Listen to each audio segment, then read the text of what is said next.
Ayan, dumating na rin ang in-order kong flip-top storage box. Yung large nito. May 67.5 centimeters yung width. Ayan. Sakto na to para sa siguro 6 to 8 puppies, no? This is what I'm going to use for the incubator. Ayan po. So dumating na. So konting-konti na lang yung mga hinihintay kong mga materyales. I will be able to assemble this na on Saturday siguro. Okay. Hi, good morning mga kahugs. One of the items I ordered in Lazada for the DIY puppy incubator I'm building, came ahead of the others. I'm building a puppy incubator for the puppy Shih Tzu puppies, no, upcoming Shih Tzu puppies, because the last time Mommy Cheekie, Shih Tzu, gave birth to about 6 puppies. 5 of them didn't make it, no. They were weak, born weak, and ayun, they didn't last long. Kaya I'm building a puppy incubator now because she'll be giving birth in a couple of weeks from now. I want to make sure that the puppies will be alright. Ayun. Kaya I'm building. Ang dumating ngayon from Lazada is yung temperature and humidity controller. Now I'm waiting for the others pa. It's taking quite long for the sellers to ship the items, pero hopefully by this week I'll be able to get all of them. So by weekend, most probably on Saturday or Sunday, I'd be able to assemble all of it. Correction pala mga kahugs, hindi pala yung temperature and humidity controller pala yung dumating, ano. Dumating pa lang na una is yung exhaust fan, no. Metal exhaust that I bought. Pero madi-deliver din today. Out for delivery na rin yung controller. So, eto po mga kahugs, dumating na rin yung isa pang Lazada order. Yung pong temperature and humidity controller. Ayan. Kasi may mga DIY na puppy incubator kits na mabibili mo rin sa Shopee and Lazada na mura lang, ano, yung kit. Pero looking at the gadgets or electronics na kasama, no, medyo hindi ako comfortable, no, dahil mukhang sirain. Sandali lang, ang life siguro madali lang masira ito. So I bought this one para mabuting, ano, patingi-tingi yung bili para alam mo kung ano yung nabibili mo. Ilalagay mo sa project mo, no? And then I also ordered for a ceramic infrared heating lamp instead of the incandescent bulb na para mas maganda sa mga puppies, no? Ayan. So waiting na lang din yon. I think out for delivery na rin yun, or hindi ko pa na-check, baka bukas. So hopefully by this coming weekend, kompleto na yung mga in-order ko, ma-assemble ko na siya. Here's a ball pen holder or ball pen basket that I ordered in Lazada. I'm supposed to use this to protect the puppies from the heating element, ano. Sa photo kasi malaki, pero yung actual ano niya, item maliit, so I don't know kung kakasya to, but we'll see. May isang Lazada delivery na dumating uli ngayon. I thought it's one of the items that I need for the puppy incubator, pero dumating pala yung in-order kong carabiners, no, para sa mga leash ng dogs. Isang alloy na carabiner, ordered for 5. Mura siya, matibay, maganda. And then the seller sent me 6 pieces, so it's a good deal, it's a good buy. Ayan po, still waiting for the other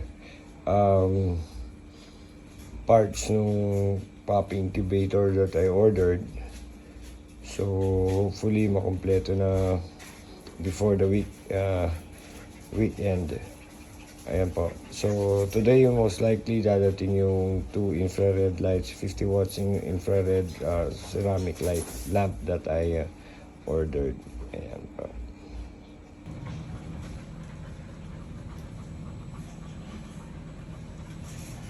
Sama mo makatingin Johnny, ha.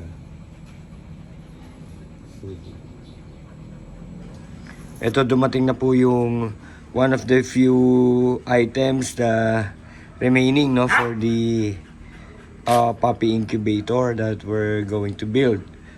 So dumating na po yung in-order kong 2 pieces infrared ceramic lamp heater. Okay, so hindi po to incandescent bulb.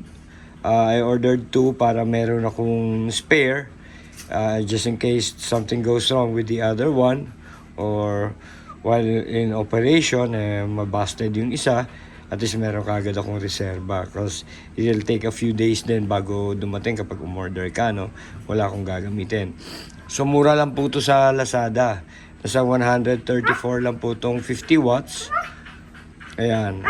So this kind of lamp that emits, ano, hindi siya umiilaw, no? Hindi siya maliwanag. So you will also need to put a display LCD, or I mean LED, para for viewing of the puppies do sa incubator, kasi it only emits heat, okay, and infrared. Alright, so ayan po. So may ilan na lang ako hinihintay ng mga gamit. Masisimulan ko na to siguro by Saturday, hopefully. Ito po mga kahags, dumating na rin yung isa kong in-order para sa ating DIY puppy incubator. Ito pong foam, no? Ito po yung isasapin doon sa loob ng incubator para umihiman yung mga puppies, hindi po sila mababad sa kanilang wiwi, ano? Ayan. So I tried to look for yung egg tray type, no? Pero I can't find one. Meron may nakita ko, pero it's a whole sheet from it's a Uratex made bed foam na egg tray type. May mga nakita rin naman ako pa for yung insulation ng mga studios na egg tray type, and then nakita ko rin ito ginagamit dito to insulate yung mga sound rooms, no, yung mga studio. I chose this one na lang because of the yung stripe niya na ano, yung corrugation niya, and then malambot siya masyado, so I think this is good for the puppies. Ayan, few more and I can start with the project na. Hi mga kahags, sinimulan ko nang gawin tong unti-unti habang hinihintay ko pa yung ibang materials, no. Naparating pa lang, sinimulan ko nang gawin yung puppy incubator para hindi ako mahirapan pagdating ng iba. So naikabit ko na yung exhaust fan, no? Ayan, nilagyan ko na rin ng LED lamp, display lamp. And then, andyan pa yung, ito po yung temperature controller. And yung infrared lamp, nakabit ko na rin yung cup holder para sa water, no? And humidity. Yun, nandiyan na rin yung extension. So, I'll be tapping na lang yung mga connecting the wires. I made a small hole na doon for the temperature sensor. May foam na rin. Okay. So, baka bukas makabit ko na yung iba. Ayan.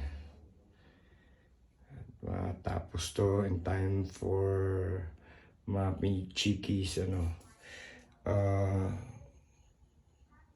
Mami Cheekie giving birth na. Ayan, so dyan pa ibang mga gamit. Ayan, bukas siya kasi it's ano na pala, 1:36 AM Saturday. Ayan, sinimula ko to mga 10:30 last night, 10:30 ng Friday. Ayan, PM. So, pahinga na muna ako. Bukas ko na uli pagpapatuloy ito. Baka dumating na rin yung ibang materials. Hi mga kahags. Habang nintay ko yung ibang mga materials, since yung mga importanteng part nung pyesa ng puppy incubator nandito na. I tried to test it, connect the wirings. So, ito na po yun. But, seem to be having a problem. Hi mga kahags, I'm here right now working on my DIY puppy incubator. Ito po yung project natin. Tinetest ko yung wirings. Kung okay na, temporarily I placed the lamp, this LED lamp para nakikita ko lang kung it's working, but this is the one that I'm going to use, no? Ito yung heating element natin that I enclosed inside a pen holder para to avoid na mapaso yung ating mga puppies, ano? So, ayan po. Check ko lang yung mga wiring because I started doing this last night, and then kakaproblema ako dun sa wiring because even if it reaches the desired temperature na yung maximum, hindi siya namamatay. Both the lamp and the exhaust fan, no? So I did the wiring again. So luckily I was able to find the correct configuration, no? So ito right now makikita nyo 28.2 degrees centigrade. So naka-open yung lamp saka yung fan para patuloy yung pag-init, no? And then this is the sensor which I will insert here. Okay, so to test it, no, i-warm natin, taasan natin temperature. If it reaches 31.8, kusa po mamamatay yung lamp. Yan, and the lamp and the fan, no, both will turn off. And then if the temperature goes below 30.8, mag-o-open na naman siya, iilaw na naman po uli yan, and then iinit na naman po, no, yung incubator para maabot na muli niya yung 31.8 max na temperature. Ayan, so finalize ko na to, kakabit ko na yan. I won't wait for the junction box that I bought na, kasi baka kasi biglang manganak si Mami Cheekie. Kailangan ko matapos ito ngayon. Kasi yung junction box, China pa yata. She shipped from China pa ng Lazada. So it will take a while pa, no? Saka yung ibang mga parts na binili ko. I bought another temperature controller, and ayan. Dahil bumaba na siya ng 30.8, automatic na namang iilaw yung fan. Iilaw yung bulb and on yung fan. Ayan. Mamamatay uli siya when it reaches 31.8. So, ayun. I won't wait for the junction box na. As I've said, dahil baka biglang mga anak si Mami Cheekie, kailangan matapos ito ngayon. Siguro dun sa next project ko na, as I'm planning to build a cabinet type incubator. So, siguro yung ibang mga materials na ko na gagamitin. Ang hinihintay ko na lang is yung humidity controller para malagyan ko ng humidifier sa loob, no? Because it has to have at least 50% humidity eh. So ready na yung cup holder and yung bottle paglalagyan ng humidifier ko para naka-maintain siya sa 50% humidity. Hindi pwede kasi ma-dry at ma-dehydrate naman yung mga puppies. So ayan po. So I'll update you guys kapag kumpleto na po ito para makita niyo yung complete setup natin. Ayan po guys, tapos na po yung ating DIY puppy incubator, ano. Kung makikita po ninyo, nasa 30.5 degree Celsius yung temperature niya, kaya patuloy siyang umiinit, no. Ito yung fan natin dito. Ayan, mga connections na dito sa kabila. And then meron din siyang display lamp. So, if you want to check the puppies, you can turn on the light like this. Ayan po. No? So, working na po siya. Nasa 30.6 na. Once it reaches 31.8, mag-auto shut off po yung ating fan saka yung ating heat lamp, no? Yung infrared heat lamp. Ayan po yung loob. So, makikita po ninyo. Meron din ako nilagay na sa pan-thermostat dito and humidity counter, ano. So, mumurahin lang yan sa Shopee. So, I still don't know if it's working. I'm still checking it out, no. I hope it works para hindi na ako gumastos pa uli ng panibago. So, ayan po. Ayan. So, ayan po guys. Tapos na po.